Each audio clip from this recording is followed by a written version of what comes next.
နှလုံးသွင်းရမှာငါတည်တော့အချိန်ရှိတော့ဆရာဝန်ကအသက်ကယ်စီတနာယူထိုးသွားတယ်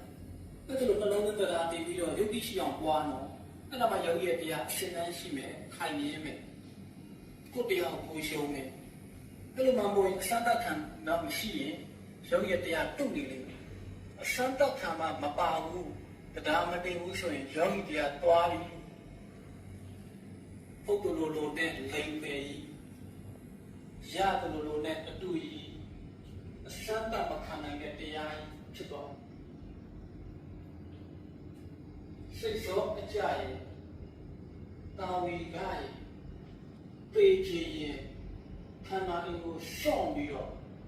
ငါပြေတော့မယ်ငါကြားလိုက်တဲ့ဆရာဝန်ကအသက်ကယ်စိတ်နာရီစာဖိုးသွားတဲ့ရွှေမျိုးဆောင်ဖို့စိတ်ကိုဘယ်လိုထားမလဲဝမ်းနဲ့တရားမှမရှိတာအကြောင်းမျိုးနဲ့တရားမှာတရားနဲ့တရားညက်တယ်တရားနဲ့ခန္ဓာကိုနှလုံးသွင်းတဲ့ကိုက်မှာယောဂီရဲ့ဉာဏ်ကအရှုံးမပေးပါဘူးရှုပွားဆင်ခြင်ခဲ့တဲ့ဝိပဿနာဘာဝနာဉာဏ်ပေါ်ကယောဂီရဲ့ပြစ္ဆုတ်ကအရှုခံကိုယောဂီရအောင်ရှုပါတယ်ယောဂီရဲ့နောက်ဆုံးဖတ်တတ်ပြီးဘဝနေဝင်ခြင်းမှာအရှုံးပြီးမှာတော့ဝိပဿနာဖြစ်ကြံထားတဲ့အရိယာသူတော်ကောင်းအခွင့်အရေးတုံးချပြီလောကမှာပြီးနေကြတဲ့ပုဂ္ဂိုလ်တွေတွားပြီးကြိုးစားခဲ့တဲ့ရလကနောက်ဆုံးမှာချမ်းသာခြင်းရရှိဘဝနိဂုံးမှာအစကတန်ပြီးတော့မေးခွင့်မရစိတ်အပြင်ထွက်ခွင့်မရပฏิကာကောင်းလေးချမ်းသာလေးဒီကြည်ရဲ့စိတ်ကြီးအာမြင်လေးပฏิကာကောင်းလေးချမ်းသာလေးဒီကြည်ရဲ့စိတ်ကြီးအာမြင်လေးအာကြီးလေး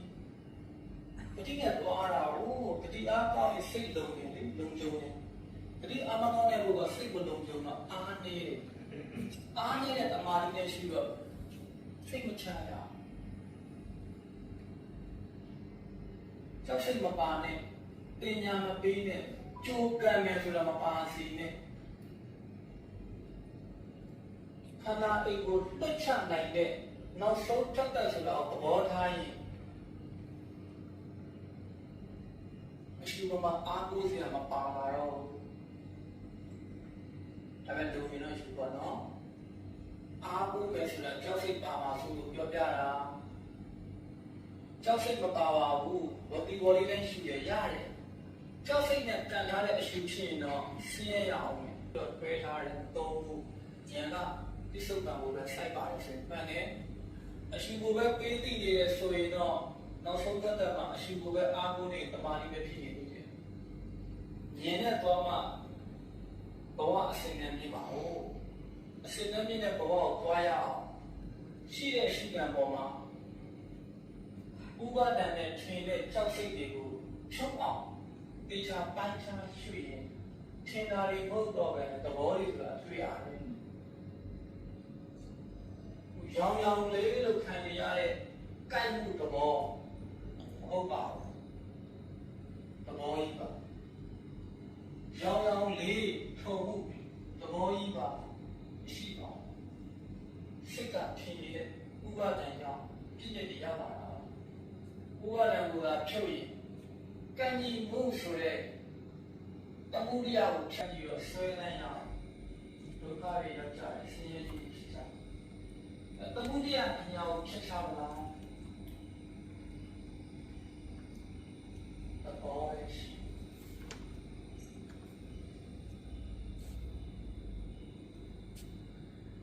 ကံမအောင်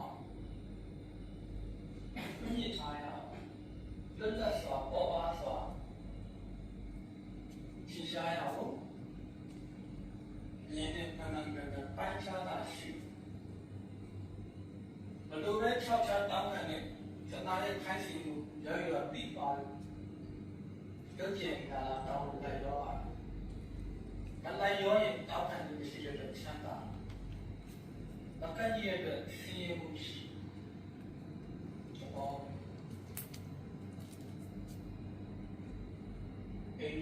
ပါဥပဒပါစီနဲ့သက်သာချဆရာဝန်စိတ်တနိုင်စာထိုးထားတယ်နော်ဖြည်းဖြည်းချင်းကုန်ဆုံးလာပြီးတော့လို့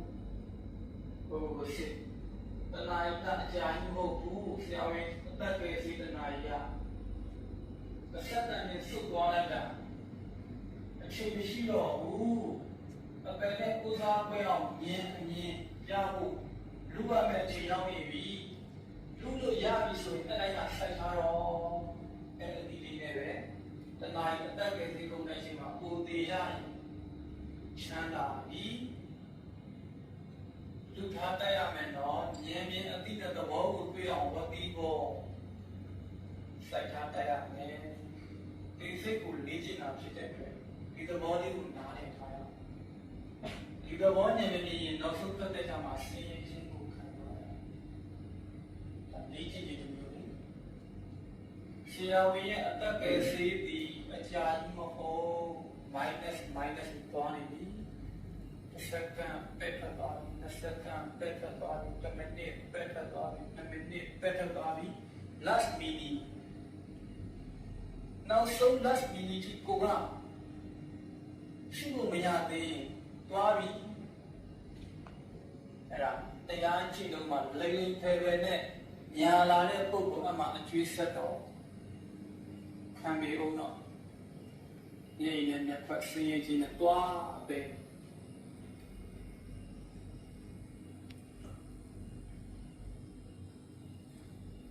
ဘုလိုရှိနေကြမှာအာယုန်ကတခြားသွားနေအပယ်ပဲ